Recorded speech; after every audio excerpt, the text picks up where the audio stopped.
And I just think it's really cool that you've given yourself this treat of drawing and, learning about the secrets of the universe.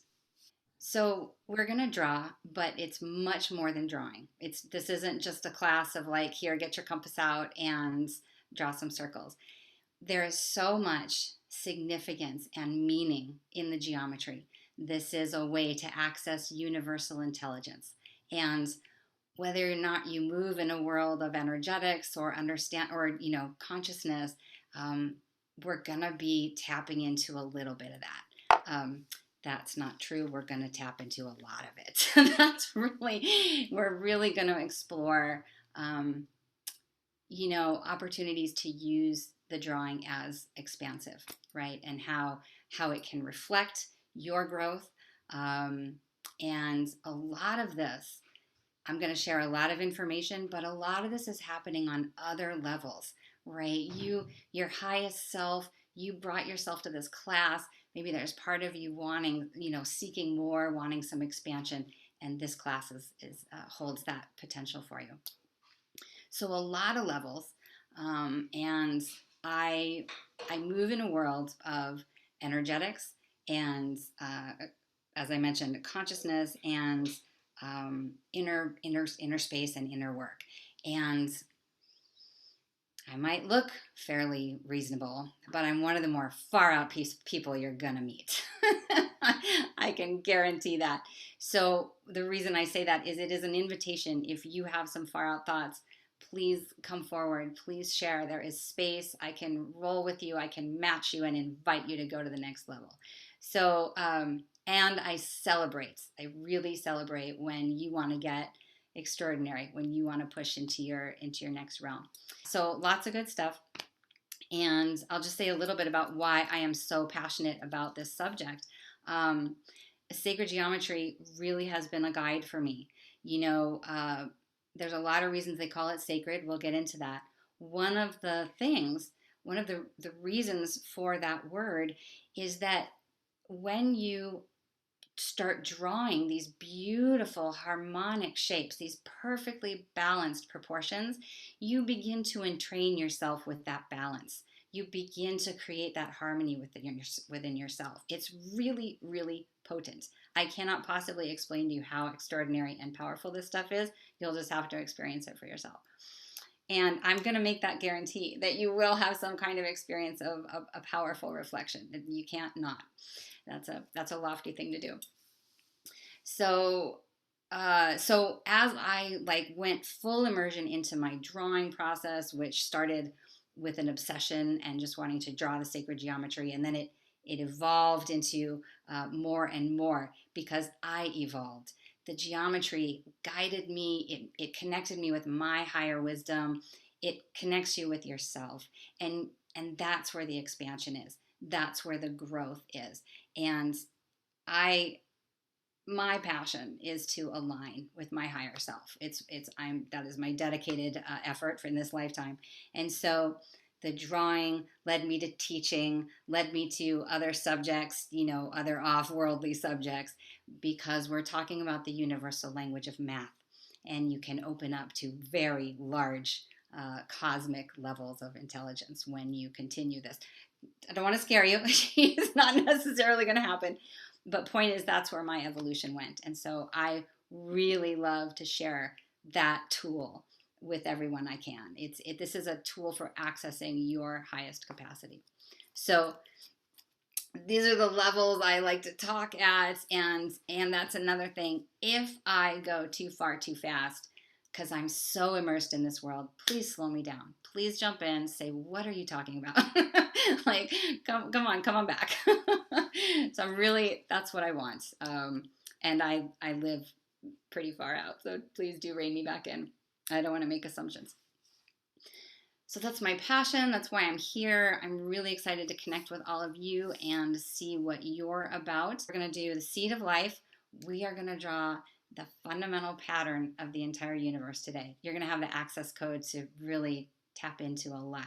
Lots of fun to be had. I think the best word that I found for sacred geometry is metaphysical. I think that that's a more neutral, all-encompassing term, and it's also where metaphysics and physics meet. It's literally the point of singularity that can be, bridge all of the worlds. So thank you all. We're right on time. I am going to move quickly through this information. It will be too much information. Let me just tell you that. Just sit back.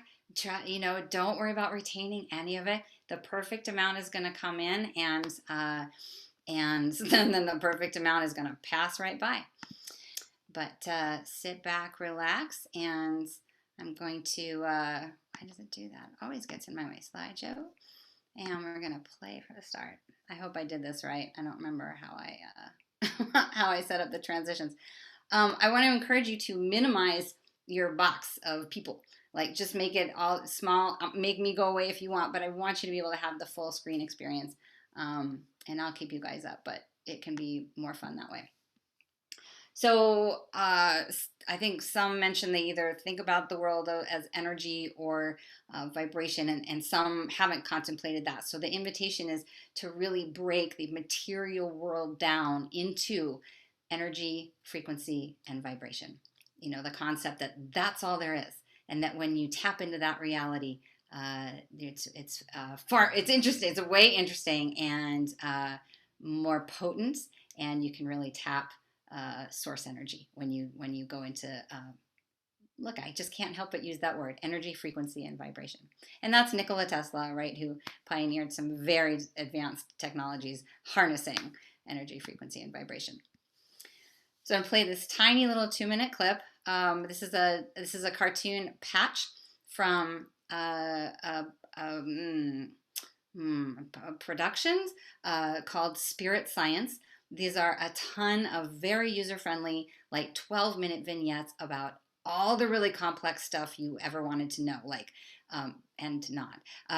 chakras and out-of-body experiences, or near-death experience, or astral travel, or what is that? I want to remember this word. But I can't. But all of the sort of esoteric stuff. Patch is going to tell you a little bit about drawing sacred geometry, and his voice is pretty sped up because this was made just like 10 years ago, and even then, this stuff is still fairly subversive. We're really tapping some ancient stuff here that's been withheld a little bit. So here's Patch. Jacqueline, I can see you. Will you give me the thumbs up if you can see it and hear it? Just let me know. Everything in the universe is geometric. Great. Whether it's people, trees, cats, planets, solar systems, stars, you name it. Anything in the universe can be measured on a geometric scale. Having said that, it's important to note that creation is also geometric. What we're going to be looking at today is the pattern of creation. Essentially, what this means is that everything in the universe comes out of this single pattern. I'm not making this up. This single image will change everything. When I mentioned in Lesson 5 that the ancient Egyptians and even more ancient civilizations knew about a deeper, basic understanding of the universe, this is the flower of life, and it is also the creation pattern of everything in existence. Even non-tangible things, emotions, thoughts, music in its entire spectrum, everything comes from this image. Okay, so there are 13 information systems that comes out of the flower of life. Today, I'm going to show you how physical reality can manifest itself, which is just one of the 13 systems. In future lessons, we will look at more. It's also important to note that at first it may not make sense.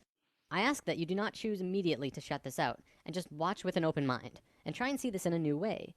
Also, I want to tell you that by learning about sacred geometry simply by observing, you are absorbing only a very minuscule amount of information. If you really want to learn more, you must begin to draw it yourself. I kid you not, when you do this, you begin to see things in a new way. You begin to understand why things are done in the way that they are done. Promise. Woo! Promises kept.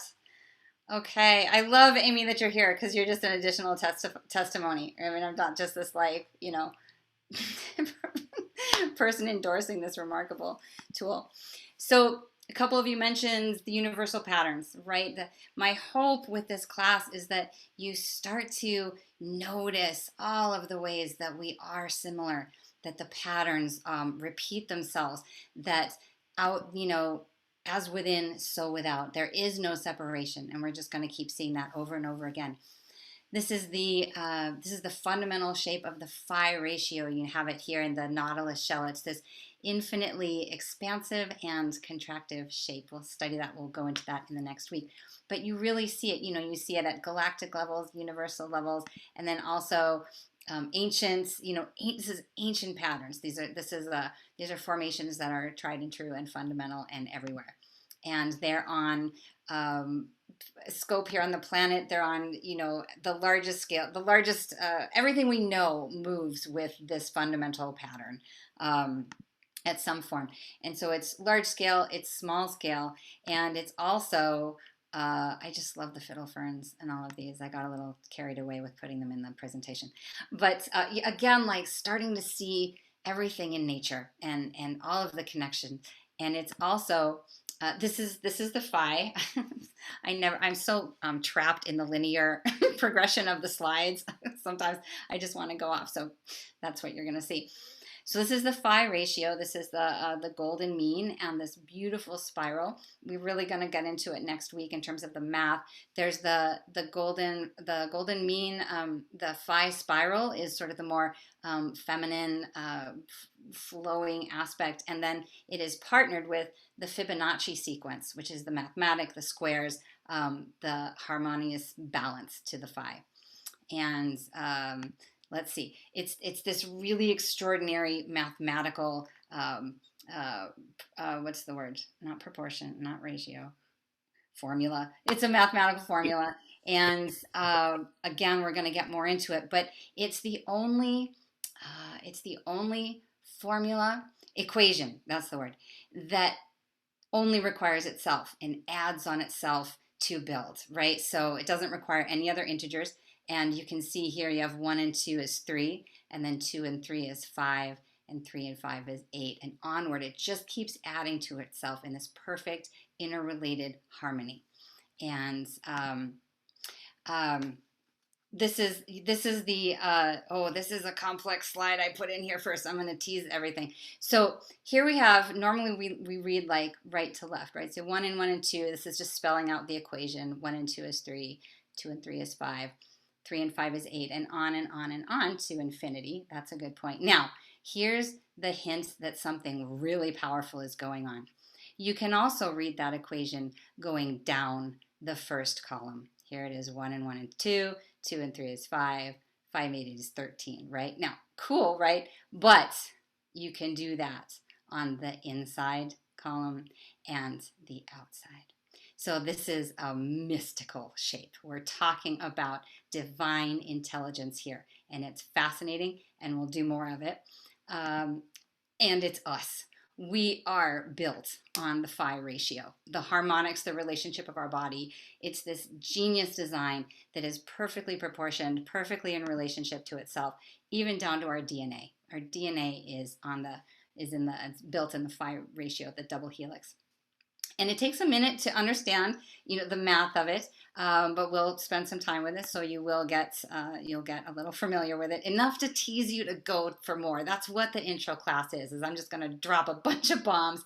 I will give you resources, and you can go on and hopefully keep going down the rabbit hole. So here you can see the phi of the double helix. And this is super cool. Here's the side and the profile of the DNA, and here is the geometry if you splice it and look down at the codons. Codons is right, yeah. So that's some fascinating. That's, I believe, a tenfold structure, and my point is just we want to see it everywhere. When there's an iconic piece of art or architecture, it's the reason it is iconic, the reason we relate to it, the reason that it holds space in our psyche is because it accesses and builds on the phi ratio. It builds on a harmony that we resonate with, that is us, right? And so lots of times if there's something really appealing in the human psyche, it's built on the phi ratio. So this is also just to start to have you tune into how the geometry can be manipulating our psyche, right? And that could be for the positive or for the negative. And the more you build your awareness of the shapes and of their presence, you gain control over your conscious reality. You can start to see the influence, and it becomes conscious. You become more aware. But just examples everywhere, in I can't even tell you, in all the parts of our bodies, all the different um, aspects. Our brain, right? Here's the phi ratio in our brain, leads us right into the pineal gland, which some of you may be familiar with. It's the seat of our psychic capacities. And, here again is a hint at some of the interesting origins of the geometry. The other thing that the phi ratio leads us to are fractals, right? Is an endlessly repeating fractal pattern, and we're going to get into some of that in the next class. Fractal art is just as beautiful for me as it can get. It's this harmonious flow, infinite flow, and I really encourage people to go onto Pinterest and tap in, look up fractal art, and it's just so cool. It's like good, clean, psychedelic fun. Don't have to be high. It's just, oh gosh, I found the coolest thing for next week. So you've got the phi. There's three fundamental patterns. You've got the phi, you've got the pentagon, and then you've got the hexagon. And they're all related. And here's how we start to see the phi ratio connected to the pentagon. And this is a pentagram. So the ratio is 1 to 1.618. So it's not really a 1 to 2. It's a 1 to 1.618. And here's the green is the 1 segment, and then the red segment is the 1.618. And you'll see that again and again, and I'm sure some of the mathematicians are just activated all over the place. You're gonna have to hold that down for me, meaning hold down the math, because we're doing a skim here. This is basically to say how much math is in the phi, is in the relationship with the pentagon and the pentagram. And here's the shout out to the math. Some people are going to recognize this. Some are just like, we're going to say, oh my gosh, there's a lot of math in there. And then we're going to move to the next slide. And yet another shout out. I mean, if you are a mathematician or engineer or oriented towards these aspects of our reality, this will endlessly satisfy you. It's where all of the geometry originated, all of the math originated, and it's just really, really, I have to do due diligence and name it. And you can see how the angles are in direct relationship with themselves. You've got, the angle of 36 is half of the 72, and then the 36 and the 72 is 108. Again, there's all these clues about really smart design. Like there's something of an intelligent design that we start to say, oh, wait, there's something bigger. And then we can also say, oh, wait, how has our culture, how has our society been tapping into that bigger symbology and perhaps influencing us? That's really worth looking at. And you can see the fivefold geometry everywhere. This, again, it's like with the phi, with the hexagon, it's everywhere if we just open our eyes. And that practice, when you start seeing it everywhere, is creating unity consciousness. When you start to understand that there is geometry in everything, there isn't anything that doesn't have geometry, anything in our reality, even space. And we'll see that next week. And once you start to understand that there is something that underlies all of it, then it pings that like, oh, we're all connected. There is something that actually connects us. So there's the pentagons, you got the phi and the pentagons, and then we get into the hexagons, which are just one of the most, just as fundamental as the phi and the pentagon, because the hexagons are they're the most efficient way to pack space and to pack information into a geometric shape. And of course, they're just examples everywhere. The honeybees know intuitively this is how this is their genius of sharing their gifts with the world. So just tons of examples of how the hexagon has been used and shows up in nature. Here is NASA's recent Flower of Life. They're utilizing that geometry and that structure to maximize the information exchange. And then, of course, just everywhere. This is a what's a full expression, the beautiful expression of a water crystal. And this is reflected of Masaru Emoto's work with water crystals and positive intentions and the impact that our thoughts can have on matter. And the implications for how we talk to ourselves are really big in that study. So I really encourage people to look into that if you haven't already. Just hexagonal patterns everywhere. Here's a snowflake. Here's another snowflake. Because the structure of water is hydrogen is the hexagon.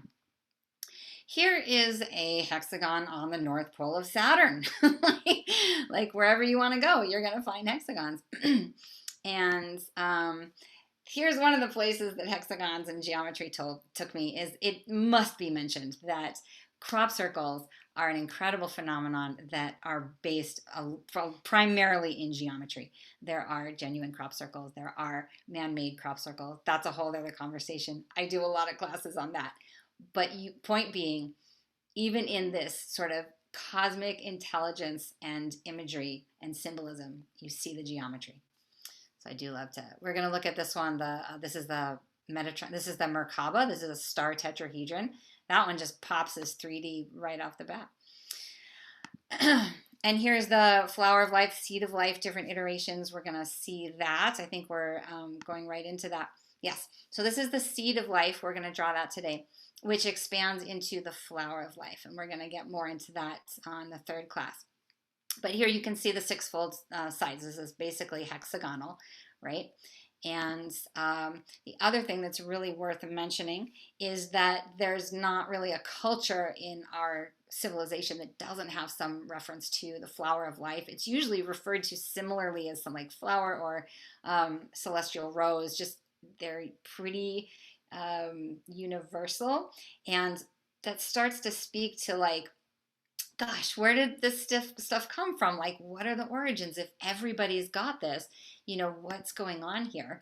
And then it's important to look at how it's applied, right? So you've got, these are the foo dogs, that guard the temples of ancient wisdom in the Asian traditions. And look at that. That is a 3D version of the flower of life. Like what are the implications there? Like, what are they suggesting? You're guarding your most sacred temples of wisdom with a foo dog that has a 3D flower of life. And it's everywhere. It's everywhere on temples and sacred sites and ceremonies all across the world.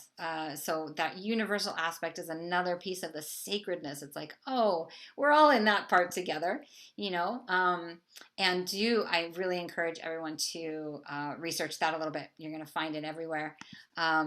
Wow, everywhere. I kept going with the slides. And you can find it way, way back, right? This is one of the originals, including, this is an image of the Osirian temple in Abydos, Egypt. And this is an amazing temple. There are no hieroglyphs on this whatsoever, with the exception of these two, you could say, engraved flower of life patterns. However, the technology that got these into those structures, we don't have. Well, the mainstream population doesn't have, I'll say that. But they're holographically burned into the atomic structure of the rock. They have changed the crystalline structure of the granite. And, you don't see that too often. So there is this implication of where is this coming from? Were we given this? Is this a tool for our consciousness from higher, from more advanced civilizations? And there's a close-up image of the flower. There's actually 3 of them in that temple, and they're the only images there. So the geometry really mirrors us, right? It brings us together, and I think this is the next slide. Thank God. So we're going to draw the seed, and here it is exactly. You've got the first seed, the egg, the singular, and then it divides into the 2, and you draw the 2, and then it's the cell division, and it replicates how you draw the seed of life. So we are fundamentally this geometry, right? And I really encourage everyone to, we're going to be working on the 2D, and I'll keep reminding us, but this stuff is 3-dimensional, it's multi-dimensional, it's as far as you want to go. And I know I'm blasting out some really big terms, and we're going to slow down and come back to everything. I want to take a breath and slow down a little bit. I get so excited. This is the seed. We're going to get into it in a little bit. And I'm also going to send you what I call 2 pages of seed variations, right? These are really fun things you can do with the seed of life. There's the hexagonal pattern. You can draw infinitely in just the seed. It's really called the Genesis pattern for a reason. It gives you all of these shapes. This is the vector equilibrium. This point right here is the point of singularity, which is literally where the metaphysics and the physics meet. This is the still point that you go for in meditation. This is the quiet mind, and it's also a black hole of energy for physics. And this is a little bit more 3D. This shape is so extraordinary. I'm just going to name it. We'll get into it in the next level classes. But here's a nice image of sort of the representation of like, oh, this is the center of everything we know. It's extraordinary shape. But these are all of, I'll give you 2 papers with these shapes on them, so you could, try to replicate them and find them and play in various ways. And this is the sunflower pattern. This is getting into the second shape we'll be doing.